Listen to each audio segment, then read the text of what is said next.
고린도전서 1장 1절로 9절 말씀 함께 살펴보겠습니다. 1절로 3절은 고린도 교회에 보내는 바울의 인사말입니다. 먼저 바울은 자신을 하나님의 부르심을 입은 사도로 소개하고 있습니다. 이는 자신의 사도직에 의심을 가지고 있던 고린도 성도들에게 자신이 사도적 소명을 받았음을 분명하게 밝히는 것입니다. 더불어 형제 소스데네도 함께 소개하는데 그가 누구인지는 정확히 알 수 없습니다. 사도행전 18장에서 바울을 대신해 매를 맞은 사람이 소스데네라고 소개하지만 당시에 워낙 흔한 이름이었기에 동일인으로 단정하기는 어렵습니다.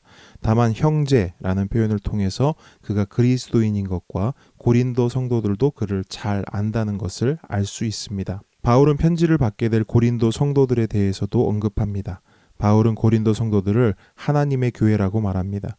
더불어 예수 안에서 거룩하여지고 성도로 부르심을 받은 자들이라고 말하며 각처에서 예수의 이름을 부르는 자들이라고 말합니다.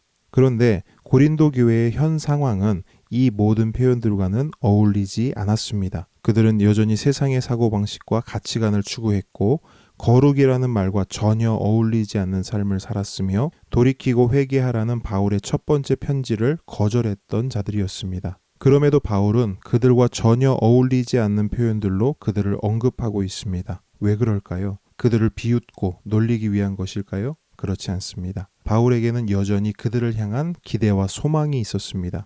그들을 도우시고 그들을 세우시며 그들을 이끄시는 하나님을 신뢰하고 있었던 것입니다. 비록 그들이 지금은 미성숙한 모습으로 방황하고 있지만 여전히 그들은 하나님의 교회이며 거룩한 성도로 세워질 것을 확신하고 있었던 것입니다. 그래서 바울은 그들을 위해 축복합니다. 하나님 우리 아버지와 주 예수 그리스도로부터 은혜와 평강이 있기를 원하노라.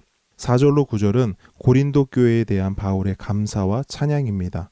바울은 하나님께서 고린도 성도들에게 주신 풍성한 은혜에 감사하는데 그 은혜의 구체적 내용은 모든 말과 모든 지식에 풍족한 것이라고 말합니다. 여기서 말은 모든 종류의 영적인 말을 의미하는데 특별히 고린도전서 12장에서 14장에 나오는 지혜의 말씀, 지식의 말씀, 방언, 예언 등을 가리키며 지식은 교회에 필요한 모든 지혜, 통찰, 분별, 진리 등을 의미합니다. 바울은 고린도 성도들이 이러한 말과 지식을 통해 예수 그리스도의 증거가 더욱 견고하게 되었고 성령의 은사에도 부족한 것이 없으며 장차 오실 예수님을 기다리게 되었다고 말합니다. 하지만 고린도 성도들은 이러한 은사들을 교회를 세우는 데만 사용한 것이 아니었습니다. 그들은 절제하지 못했고 교만했습니다. 그래서 하나님이 은혜로 주신 그 은사를 교회를 무너뜨리는 데 사용했습니다. 그래서 바울은 그들에게 주 예수 그리스도의 날에 책망할 것이 없는 자로 끝까지 경고케 하시는 분은 오직 주님이심을 상기시킵니다.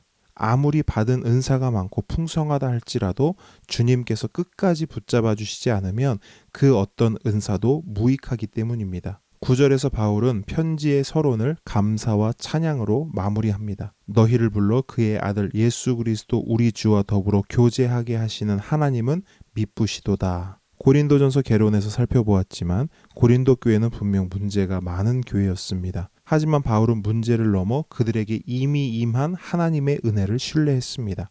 그래서 바울은 그 신뢰를 힘입어 감사와 찬양으로 고린도 성도들에게 편지를 쓸 수 있었던 것입니다. 바울의 고백과 같이 하나님은 어제와 오늘뿐만 아니라 끝까지 은혜를 베푸시는 분입니다.